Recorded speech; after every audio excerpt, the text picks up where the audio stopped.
ഇത് നമ്മൾ ഈ അറിഞ്ഞതൊന്നുമല്ല, ഇതിനപ്പുറത്തേക്ക് ഒരുപാട് കാര്യങ്ങൾ ഇനിയും പുറത്തു വരാനിരിക്കുന്നു. ഇഡിയെ പറ്റി കേസെടുക്കലല്ല, പണം വാങ്ങലാണ് പ്രധാന പണിയെന്നാണ് പറയുന്നത്.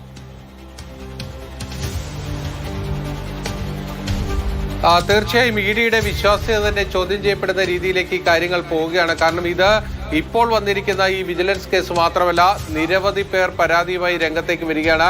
വിജിലൻസ് ഓഫീസിലേക്ക് തന്നെ ഇതിനോടകം നിരവധി പേർ ബന്ധപ്പെട്ടിട്ടുണ്ട്. പലരും മാധ്യമങ്ങൾക്ക് മുന്നിൽ വന്ന് ചില കാര്യങ്ങൾ കഴിഞ്ഞ ദിവസങ്ങളിലടക്കം വെളിപ്പെടുത്തിയിട്ടുണ്ട്.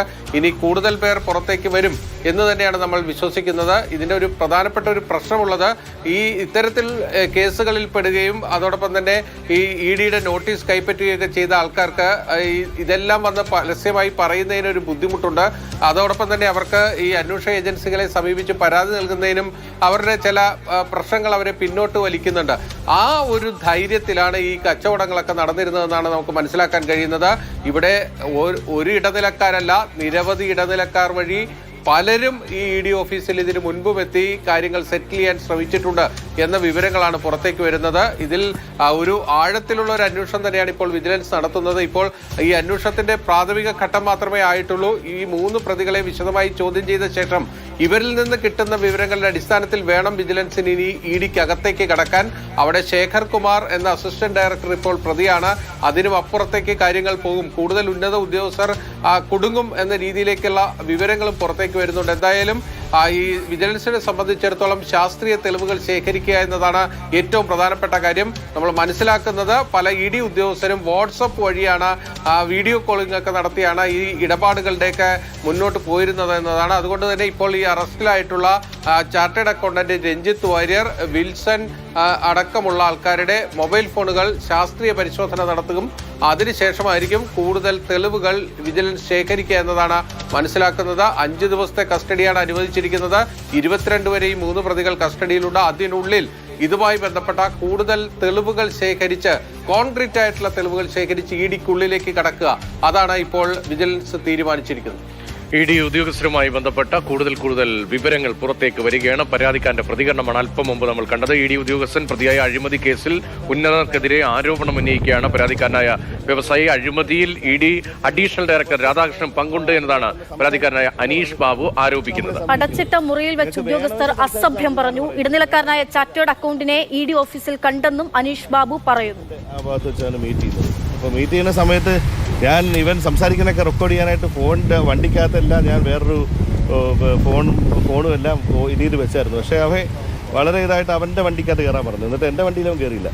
വിൻസൺ അവനുമായിട്ടുള്ള ഇതേ ഉള്ളൂ. വേറെ ആരുമായിട്ടും എനിക്ക് ഡയറക്റ്റ് ഇങ്ങനെയുള്ള സംസാരങ്ങളും ഇല്ല, കാര്യങ്ങളും ഇല്ല. ഈ വരുന്ന ആളുകളെയൊക്കെ ഞാൻ ഈ ന്യൂസ് വഴിയാണ് അറിയുന്നത്. ഈ മുരളിയെയും പരിചയമില്ല, രഞ്ജിത്തിനെയും പരിചയമില്ല, ആരെയും പരിചയമില്ല. ഉദ്യോഗസ്ഥർക്ക് ഇതിൽ പങ്കുണ്ടെന്ന് താങ്കൾക്ക് എപ്പോഴാണ് തോന്നുന്നത്? ഇവൻ പറഞ്ഞ ഹിന്റുകളെല്ലാം, അതായത് എനിക്ക് മെയിൽ വരുന്നത്, ഈ പറഞ്ഞ ആൾ വിളിക്കുമെന്ന് പറഞ്ഞത്, ഈ പറഞ്ഞ കാര്യങ്ങളൊക്കെ കൃത്യമായിരുന്നു. പിന്നെ അത് കഴിഞ്ഞിട്ട് നമ്മൾ ഈ സെറ്റിൽമെൻറ്റിന് ഒരുങ്ങി എന്ന് കഴിഞ്ഞപ്പോഴത്തേന് പിന്നെ ഇവരെന്നെ വിളിച്ചിട്ടേ ഇല്ല.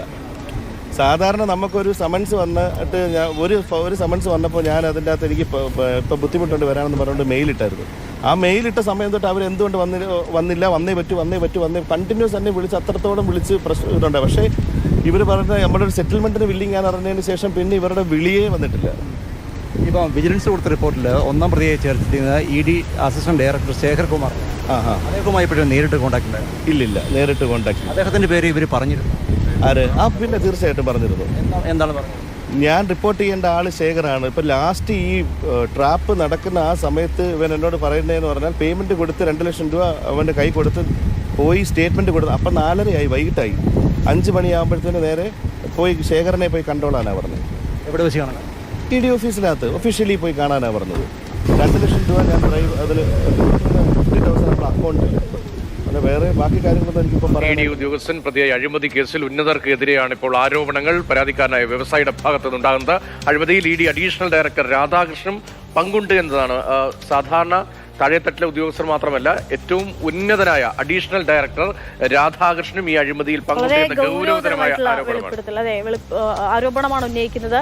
ഒപ്പം അതിനപ്പുറത്തേക്കുള്ള കാര്യങ്ങൾ ഉൾപ്പെടെ ഇതാ ഉദ്യോഗസ്ഥർക്കെതിരെ പറയുകയാണ്. എൻഫോഴ്സ്മെന്റ് ഡയറക്ടറേറ്റ് എന്ന സാമ്പത്തിക കുറ്റകൃത്യങ്ങൾ അന്വേഷിക്കുന്ന ദേശീയ ഏജൻസിയെ പറ്റിയുള്ള വെളിപ്പെടുത്തലാണ് നമ്മൾ കേൾക്കുന്നത്. ബിന്നിൽ സൂചിപ്പിച്ച പോലെ തന്നെ ഇഡി എന്ന് പറയുമ്പോൾ നമുക്കത് ഒരു ഏജൻസി എന്നതിനപ്പുറത്തേക്ക് രാഷ്ട്രീയ വശം ഉൾപ്പെടെ ഉണ്ട്. ഇഡിയെ കൊണ്ടുവരിക എന്നുള്ളതാണ്. എന്ത് പ്രശ്നം ഉണ്ടായിട്ടില്ലെങ്കിൽ അതിന് അവസാനം ഇഡി വരുമെന്നുള്ളതാണ്. അതേ ഇ ഡിയുടെ ഭാഗത്തു നിന്ന് കിട്ടിയിട്ടുള്ള അല്ലെങ്കിൽ ഇ ഡിക്ക് ആര് മണികെട്ടുമെന്ന് ചോദിക്കേണ്ടുന്ന അവസ്ഥയാണ് ഈ പറയുന്നതൊക്കെ കേൾക്കുമ്പോൾ.